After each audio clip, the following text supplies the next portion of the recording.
I was 14 when I realized I was just a footnote in my own family's story.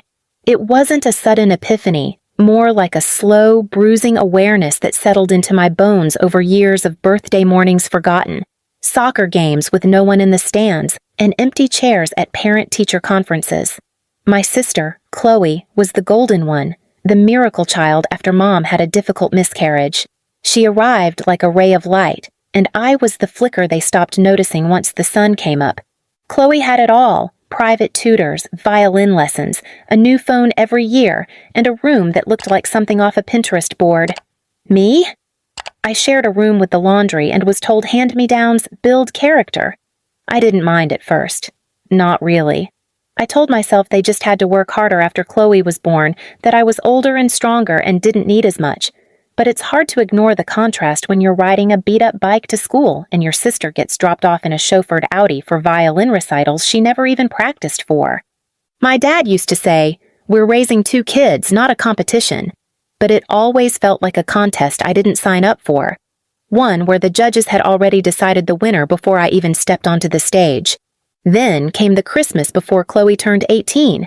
I had just gotten into a local college on scholarship, having worked part-time since I was 15 and kept a 4.0 GPA while helping out with house chores and Chloe's homework, but all that seemed invisible to them.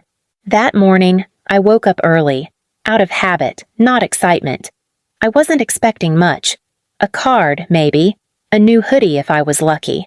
But there it was, wrapped in silver paper, a ribbon the size of a football sitting in the driveway, a brand new Lexus.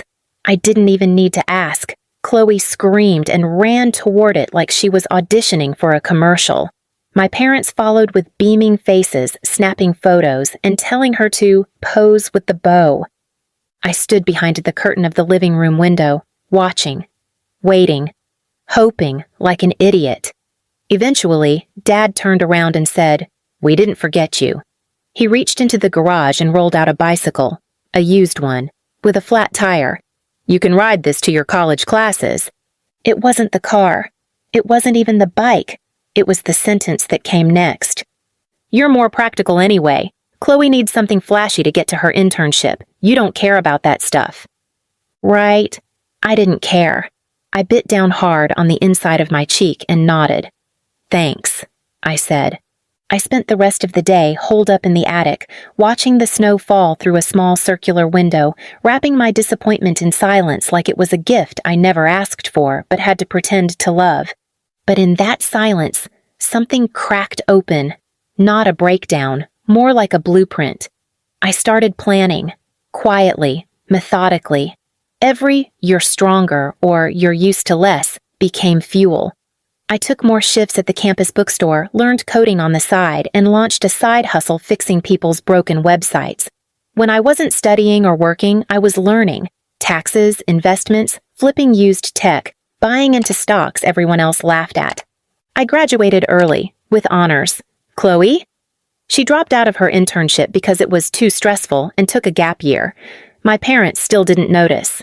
They sent her to Bali to recover from burnout. Meanwhile, I moved into a shoebox apartment, worked in my car between classes, and eventually pitched my tech service to a small investor. It wasn't much at first, but it grew.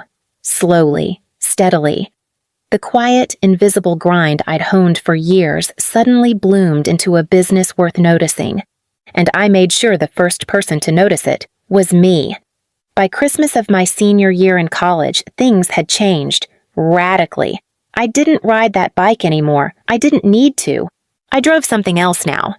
But that part of the story comes next.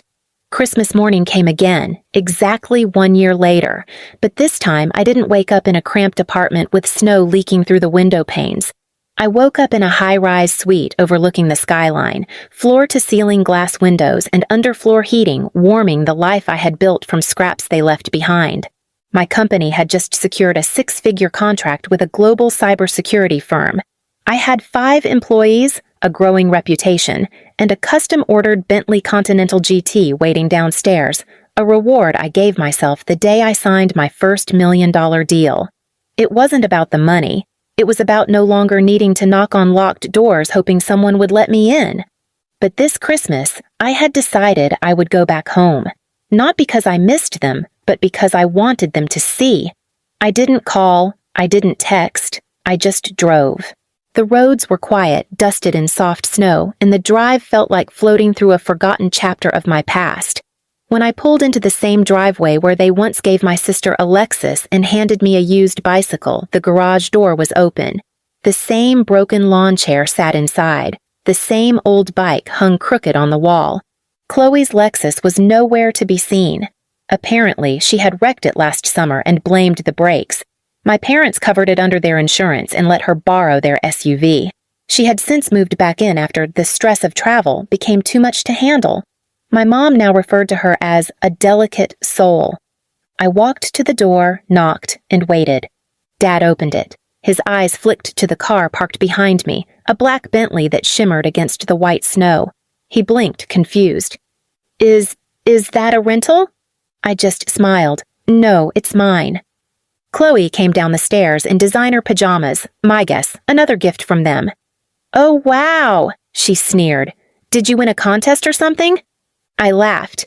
In a way. Please subscribe to our channel and tell us in comments from where are you watching this video. Mom walked in from the kitchen and froze mid-step.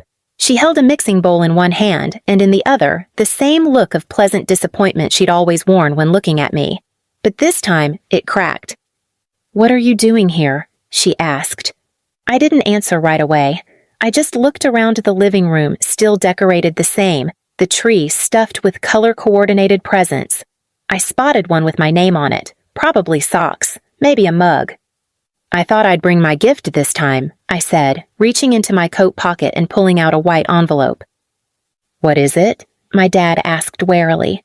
I handed it to him. He opened it, unfolded the document, and read it. His face drained. What is this? It's a deed, I said. To this house. Chloe gasped. Mom dropped the mixing bowl. It shattered against the tile. I bought it, I said calmly. 3 weeks ago. I didn't want to mention it until the paperwork was finalized. You bought our house? My mom barked. You think you can just show up and— No, I interrupted. I know I can. Because I did. The bank accepted my offer. The house was on the verge of foreclosure, Mom. Guess those trips to Bali weren't free after all, huh? You can't just kick us out, Chloe snapped. Actually, I said, pulling out another envelope. These are the notices. You have 30 days. Dad was still silent, still holding the paper like it was foreign. You've always said I was the practical one, I said. So I made practical moves. You raised a businesswoman without even realizing it. Chloe threw her hands up. This is insane. You're being vindictive. No, I said, stepping toward the door. I'm just returning the favor. Remember last Christmas? I do. Every pedal on that bike, every sleepless night, every "you're used to less." I remembered. Mom was red with fury now, shaking. We gave you a roof, food, and this is how you repay us? I turned back one last time. You gave me the basement. You gave her the world. I just bought the land you built it on. I walked out as they stood frozen and stepped into my Bentley with a deep, slow breath. The engine purred to life, soft and powerful, just like I had become. Then I drove past them. On Christmas morning, like they never existed. A few weeks later, the house was officially mine, legally, emotionally, and symbolically. My parents didn't say goodbye when they left. Chloe posted cryptic messages online about betrayal and ungrateful family, pretending she had been wronged. But I didn't respond. I didn't need to. I spent the first night alone in that house, walking room by room, letting the silence wrap around me. I touched the walls they'd once used to isolate me, stared at the corner where my childhood desk used to be, and opened the closet they once told me was all the space I needed. It felt like walking through the skeleton of an old war. But I wasn't the same girl they used to ignore. A month later, the same town that had watched me pedal that rusted bike in shame now lined up outside my new office building, my company's headquarters, built in the same district they once mocked for being beyond your reach. It had my name on it, big, bold, permanent. And at the grand opening during a media interview, a journalist leaned in and asked, "What inspired you to start this?" I smiled slowly. A bicycle and a Bentley. But that wasn't the twist. A few days after the story went viral, I received a letter, handwritten, from my grandmother, the one they always claimed had left nothing behind when she passed. But inside that envelope was a copy of her original will.